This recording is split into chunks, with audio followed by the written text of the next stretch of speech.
So today we want to do this whole process that combines the getting in touch with our false identity process from the Undefended Love book that we started last week. And then we're going to do at the end the affirmations from the book by Catherine Woodward Thomas and Claire Sammet, Transforming Your False Identity. And then also the affirmation. So it's good if you have that either printed out or at least on the screen when you guide your partner through the exercise. And as I shared last time and explained last time, this process begins a little bit like nonviolent communication, a module that we already covered and that some of you are probably familiar with and practicing, where we look at, in step one, a situation where we had an emotional reaction to our partner's reality. And that will be the first step in the exercise. And I also put it here into the chat window. So state your complaint, something that triggered you.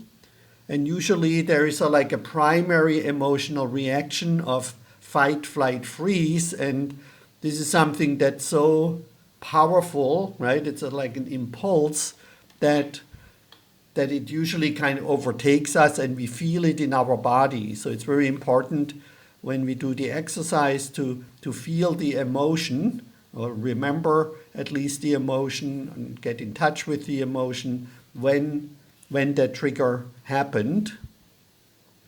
And so there is always an example for each of the steps, and it's important when you guide your partner to the process not to read the example to him or her, right? But this is only for you, so you know what to look for. Like in this example, you always create distance between us, and this can be a recurring event, right, where we always get a little annoyed, a little triggered, or it's one big thing. And it's important there to get enough information that you know what was going on, but also to prevent your partner from going into an endless story about giving too much context or too much story. It's just important for you to know what was going on when you guided your partner through that first step. And then in the worksheet, we have a list of these primary emotional reactions, but as long as it is an authentic feeling and not an interpretation, right, we're basically fine there at this step. Here are the interpretations again.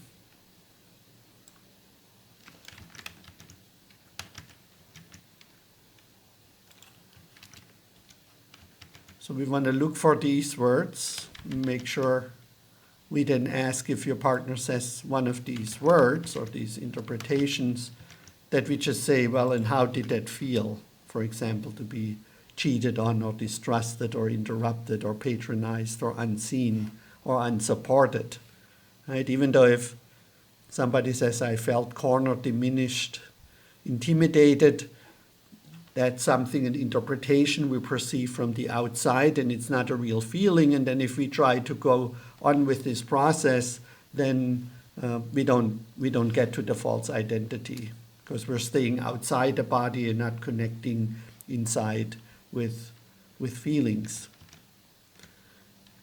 And then, unlike nonviolent communication, in the second step of this exercise, we do not express a need as in an unmet need, even though there may be, or there usually is, an unmet need. But what's the difference here is that we're then not projecting that need outward, right, and ask our partner to behave differently so that we don't have to have these uncomfortable feelings, but we're investigating in this step what is the vulnerable feeling that this primary emotional reaction is protecting, right? And that's where we get more deeper in touch in the body with the hurt.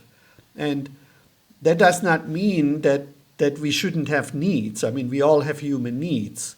But what this means is that we investigate basically why can I not meet that need for myself, right?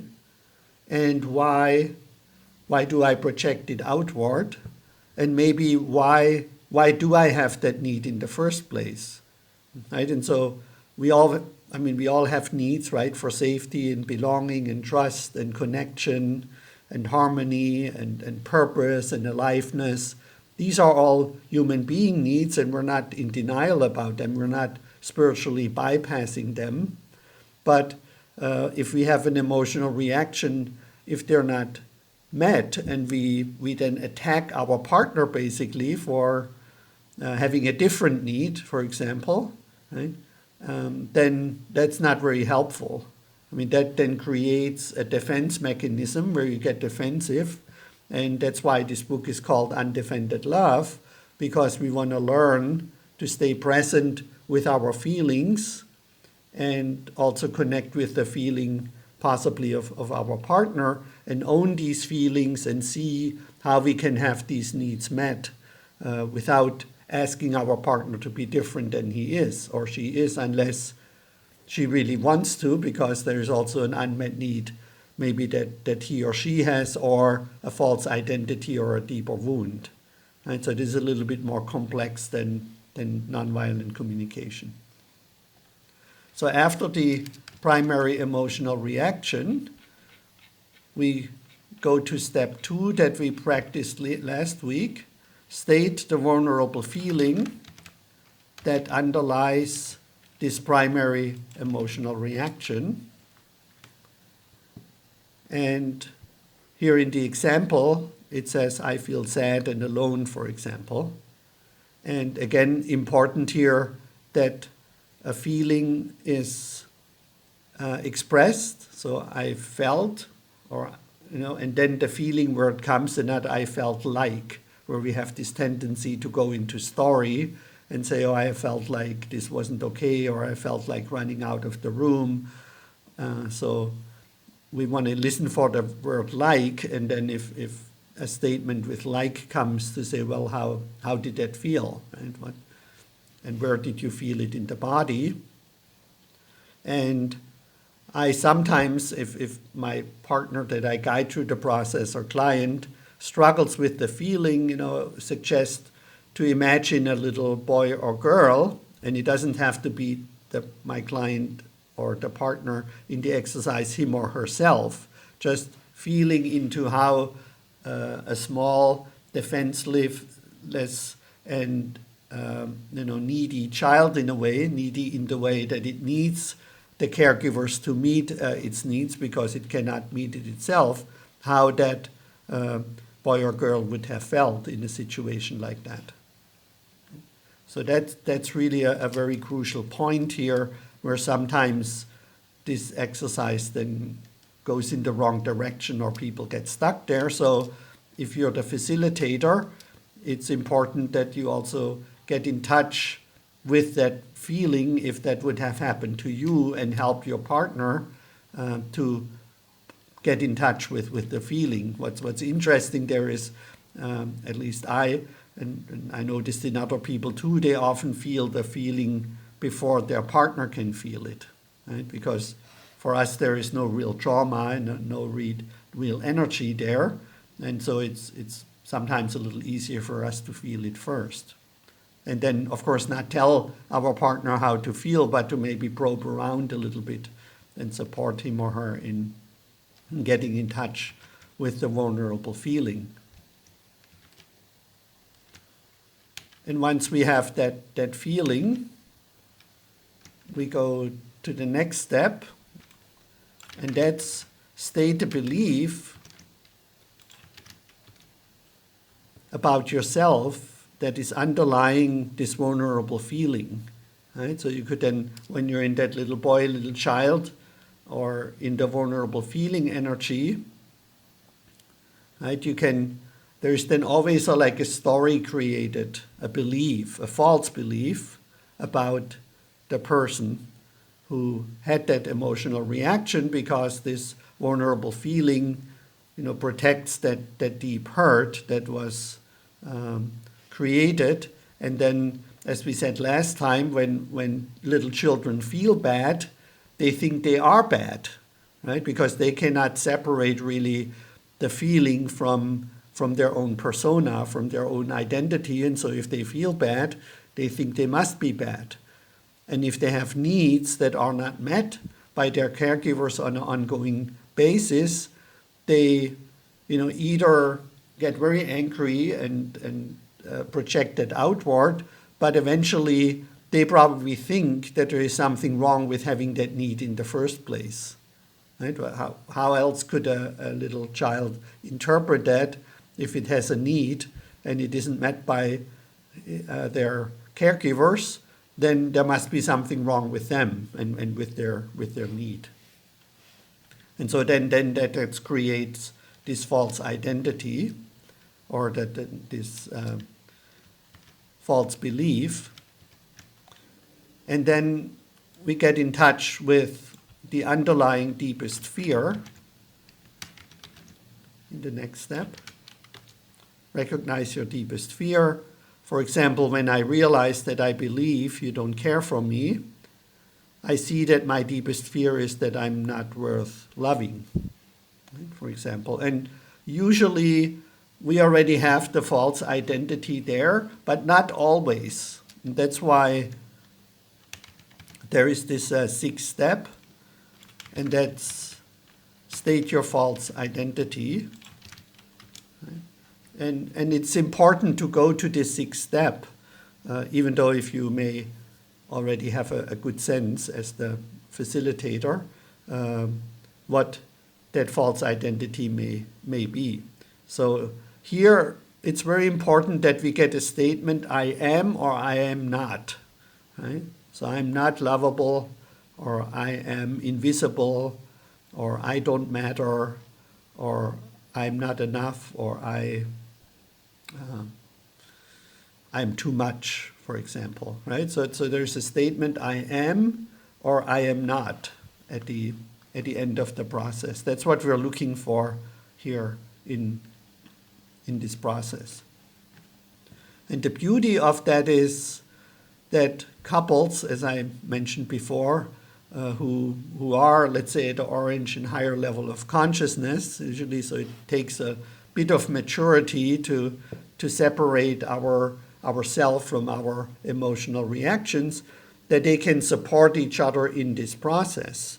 And that then, I've seen this over and over, creates understanding and compassion and empathy, because we realize, our partner got triggered because we did something or we didn't do something, not because we hurt them in the moment, but we stimulated an old wound and an old false identity in them. And that, of course, should be a mutual thing, that both partners look at their underlying wounds and at their false identity, and then you can together work on healing this false identity instead of blaming each other. And as you do that, you become less and less defended, and that creates more aliveness and deepens your love, and your relationship will deepen and become more and more loving and connected. That's why I'm so excited about this exercise. You don't have to go to couples therapy if there is some, I don't want to say minor, but non-super traumatic instances, but you're still where you became triggered. Of course, it's not a substitute for deeper wounds, trauma, right, abuse, or even psychiatric issues. So if you cannot resolve your conflict on this level or with this exercise, then either you're at different levels of consciousness development, which may cause irresolvable conflicts, or spiritual development, or anima animus complex development. So we still need to keep all the other elements of the integral relationship model that we covered so far in mind. But even if you end up, being incompatible in your values, right? At least you can do some healing together, and even if you end up separating, you have a better understanding why you separated. So as I mentioned last time, it's important in step one, right, to separate your emotional reaction from the reality of your partner. And let's say, like in my case that I shared where I got really badly triggered, that my partner went out for money with her clients, right? I could then, when I got over my emotional reaction and my hurt around that, and to say, do I want to be with someone who, goes out with men for money and specifically clients, and also, she treated her other clients really badly, and so I ended up separating from her. There were other reasons too, not because she triggered this wound in me and I couldn't handle it in the moment, because I owned that and said that's an invitation for me to heal and to grow, right? Because another person may have had not a problem with it, and I often didn't have a problem with other women who went out with other men when I was non-monogamous and had multiple lovers. But in this particular case, I got triggered, and obviously that had really nothing directly to do with her behavior, but with my old wound, of which turned out, I found out that I have this wound of feeling that I don't belong. And so when I feel abandoned, or my partner goes out with other men, then this old wound gets triggered. And so I've been working on healing that now in the last few years.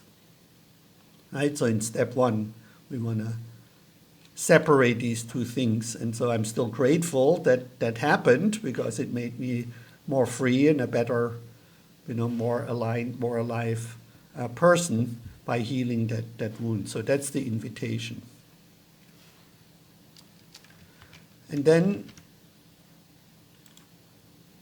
I'm going to share my screen. When you get the false identity, and I'll explain a little bit more how to exactly do this exercise, it will fall into one of these 21 descriptions. And as I mentioned before, I now did this with well over 1,000 people, and there was never a case where it didn't fall into one of these 21, which is just a miracle or magical. So I'm bowing my head to Catherine and Claire to have come up with these false identity. And some of them, they have some options behind them, so it's actually more than 21, like I'm a burden, I don't need anyone, I'm responsible, or I'm going to get into trouble, I'm selfish, it's my fault, I'm a disappointment. So some of them have slight variations. And so you will then look through these false identities and pick the one that your partner stated in the sixth stage. What is your false identity? And I am or I am not, right? It's usually I am not important or I'm crazy, for example. And then if you scroll down, there are affirmations for each of these 21 false identities. And you will find the one that your partner stated, and you will read this true identity statement. So for I'm not enough, for example, my very existence in and of itself provides extraordinary value and is a profound blessing to all. And so there's usually 3 responses that your partner just goes like, that's not it. That doesn't resonate with me at all, right? And that's either maybe we didn't get to the right false identity, or your partner, doesn't want to hear his or her true identity and just pushes it pushes you away, or it really touches something inside your practice partner or yourself if you go to the process, and then that's a good sign that we touched on something here. And some people are sometimes a little skeptical about these affirmations because, yes, they sound a little bit new agey, right? But what we now know from modern psychotherapy, where before we often thought, oh, we have to really get in touch with our old trauma and relive the traumatizing experience and do regression and do whatever psychoanalysis and all these things, we now know or scientists now know from a lot of research and understanding our brain and our nervous system, including the body, more is that re-traumatization is not really necessary. We just need to create positive experiences, right? And change our self-talk. And as we create these positive experiences, or even in our mind, right, by remembering times where we felt we were enough, for example, or when we have this sense of, oh, I'm not enough, to remember an affirmation like that and to say, no, actually, my very existence in and of itself provides extraordinary value and is a profound blessing to all. And let me think about people, right, where I really provided value, extraordinary value, and people felt blessed by me, because if this is your false identity, for example, you forget these things or you diminish the facts, right? And you say, well, I'm not enough and I'm unworthy or whatever the story around is. So these affirmations are actually really, really powerful. And when you get to one of them, I encourage you to write it down and to remind yourself of that a few times a day, maybe with little Post-it notes on the bathroom mirror or in your phone or whatever. Make it a nice screen in your phone where you have the affirmation, things like that. And then if you have time with your partner, there is the link to this book, the PDF. And that gives you a more detailed description, I'll just hold it up here, of how it shows up in your life, and maybe not everything is correct, and others often, the effect on others of your wound, in this case, I'm not enough, and your belief about others, your belief about life, ways of being that generate evidence that validates your identity, right? It's not only that we're walking around with this false identity, we even, find proof all the time that's actually correct, right? And then skills and capacities to cultivate, to evolve beyond this false identity, and also your gifts. So every false identity, oddly enough, also has gifts that you developed in order to not to experience that. And then there is a few more deeper truth statements, a few more affirmations, and you can see which ones may work for you there. We have these follow-up questions. How has your false identity impacted your love relationships, right, now that you know what a false identity is? What kind of support do you feel that you could provide to yourself to better handle the challenging feelings and false identity that were brought up in an uncomfortable situation? Right? So sometimes when we still get flooded and identify with the false identity and protect the vulnerable feelings that are stimulated because you got in touch with this false identity, we need to give ourselves support or ask for support from others. what kind of support would you like to receive from your partner?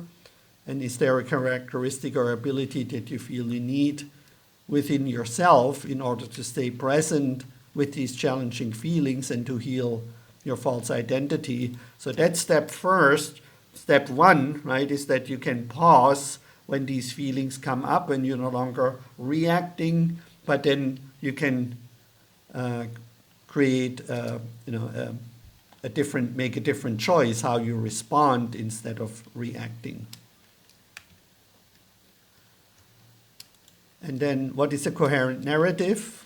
That's described in module 17. And we mentioned it now so often that I think you know what that means, right? That you may have an explanation from your childhood situation that you're aware of, or that may tell you, right, why you have that. In my case, I don't belong. As I mentioned before, my parents moved when I was 1, and when I was 5, and when I was 11, and when I was 14. And so I always lost my friends. And so, it doesn't have to be really true that it is because of that, but it makes a lot of sense, right? That I never trusted in that I'm a part of a community and where I'm welcome, because I'm an introvert and it was always hard for me to make new friends. And so I think I know that I was very sad, specifically when I was 11, when my parents moved. That was really hard for me, and I never really connected again with people, when we moved to this different city and became kind of like more of a loner, and so that's why that would be my coherent narrative around that. And then how would you share this coherent narrative with your partner or a partner? And then,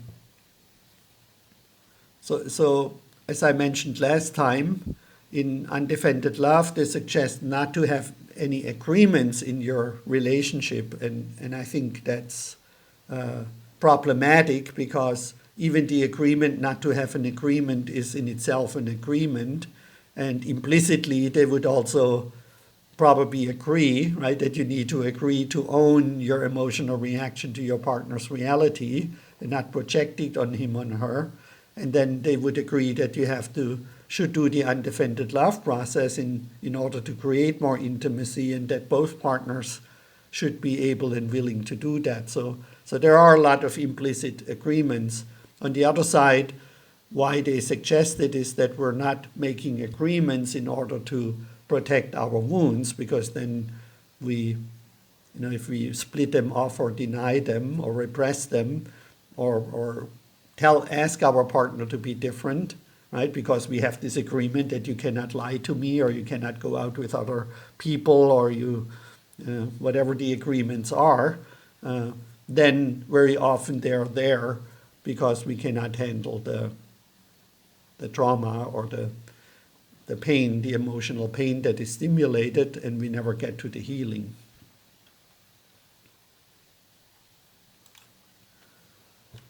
So that would be the rehashing and the complete outline of the process.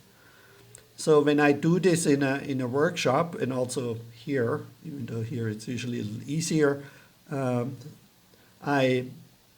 I suggest that couples do this together, right? And unless they're in such a fight and there is so much energy between them, right, that they just feel, no, this is too vulnerable, we're just going to get into arguing. But usually couples do that together. And then I ask people who have experience with that kind of work.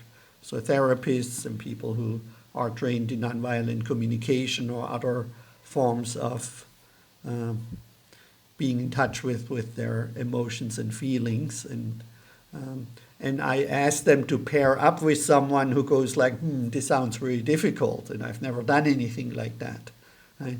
Because otherwise, if you're the facilitator in a group, and specifically if you're the only facilitator and people need help because they're paired up with someone who also doesn't really know how to do this, then you're just running around like crazy trying to help everyone.